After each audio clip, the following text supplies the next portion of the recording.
मध्य प्रदेश में होने वाले विधानसभा चुनाव की तैयारी में जुटी भाजपा को शनिवार को बड़ा झटका लगा है, जब पूर्व मंत्री दीपक जोशी और सेवड़ा के पूर्व भाजपा विधायक राधेलाल बघेल ने भाजपा को छोड़कर कांग्रेस का दामन थाम लिया। तो वहीं इंदौर में कांग्रेस नेताओं ने खुशी जताते हुए कहा कि विधानसभा चुनाव में इस बार कांग्रेस की जीत पक्की है।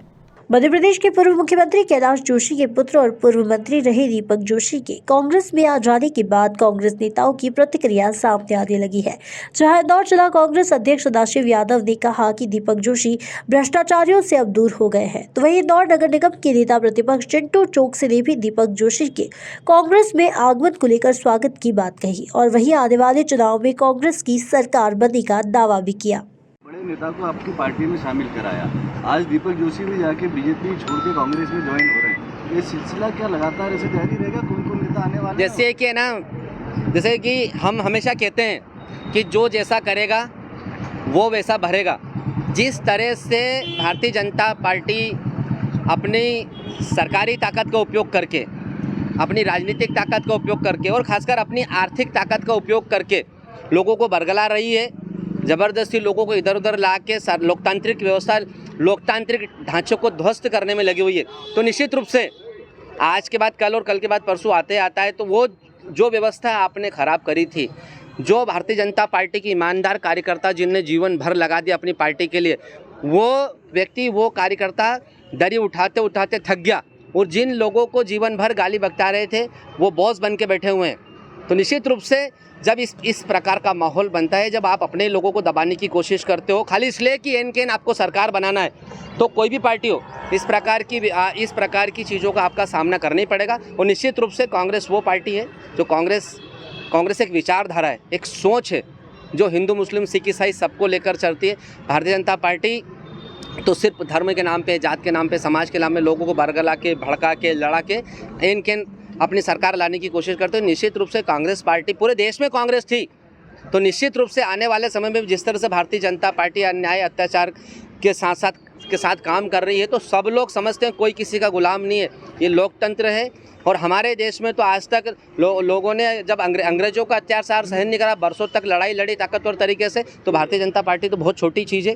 निश्चित रूप से आने वाला समय पूरा देश कांग्रेस में होगा और देश में एकता और प्रेम और अपनेपन का माहौल होगा।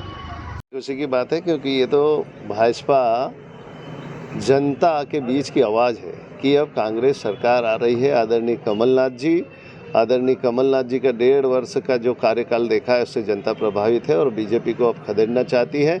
और जो वास्तव में नेता है जिनकी अंतरकला बोल रही है कि बीजेपी अन्याय कर रही है, कार्यकर्ता की अनदेखी कर रही है, नेताओं की अनदेखी कर रही है और जनता की अनदेखी कर रही है, कि जनता के बीच गए हैं, जो वादे पूरे नहीं हुए हैं और झूठ पे झूठ, केवल घोषणावीर मुख्यमंत्री के निंदा के कारण आज ये दीपक जोशी जी और हमारे रूप सिंह बघेल जी पूर्व विधायक भाजपा के ये आए और बड़े बड़े नेता, वरिष्ठ नेता भाजपा के आदरणीय कमलनाथ जी और शीर्ष नेतृत्व से बात कर चुके हैं।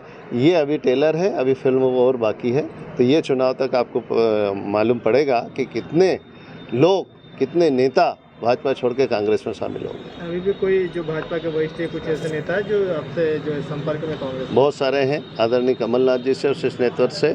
हम भी क्षेत्र में जाते हैं तो जो छोटे नेता हैं, जो वास्तव में काम करते हैं, धरातल पे बीजेपी का काम करते हैं, वो भी हमारे कांग्रेस में शामिल हो रहे हैं। तो ये सिलसिला चालू है और ये चालू रहेगा और सरकार निश्चित तौर से आदरणीय कमलनाथ जी की सरकार बनेगी कि और वो देख रहे हैं कि यही सरकार जनता के हितों की रक्षा करेगी और योजनाओं का लाभ दिलाएगी। आप जिला अध्यक्ष हैं, अब यहाँ पर भी टिकट को लेकर काफ़ी मारामारी है, खास करके कांग्रेस में भी एक जगह एक विधानसभा में 2 नाम सामने आ रहे हैं, अभी भी दावेदारी पक्की हो रही है। क्या कहना चाहेंगे, कैसे होगा? देखिए, सबको हक है, अधिकार है टिकट मांगने का, क्योंकि कोई नेतागिरी करते हैं तो नेतागिरी में टिकट पे लड़ना ये अधिकार है, लेकिन ये निश्चित है कि टिकट एक को मिलेगा, बाकी सब नेता उसके झंडे के नीचे, कांग्रेस के झंडे के नीचे काम करेंगे और सरकार कांग्रेस की बनाएंगे। ये निश्चित तौर से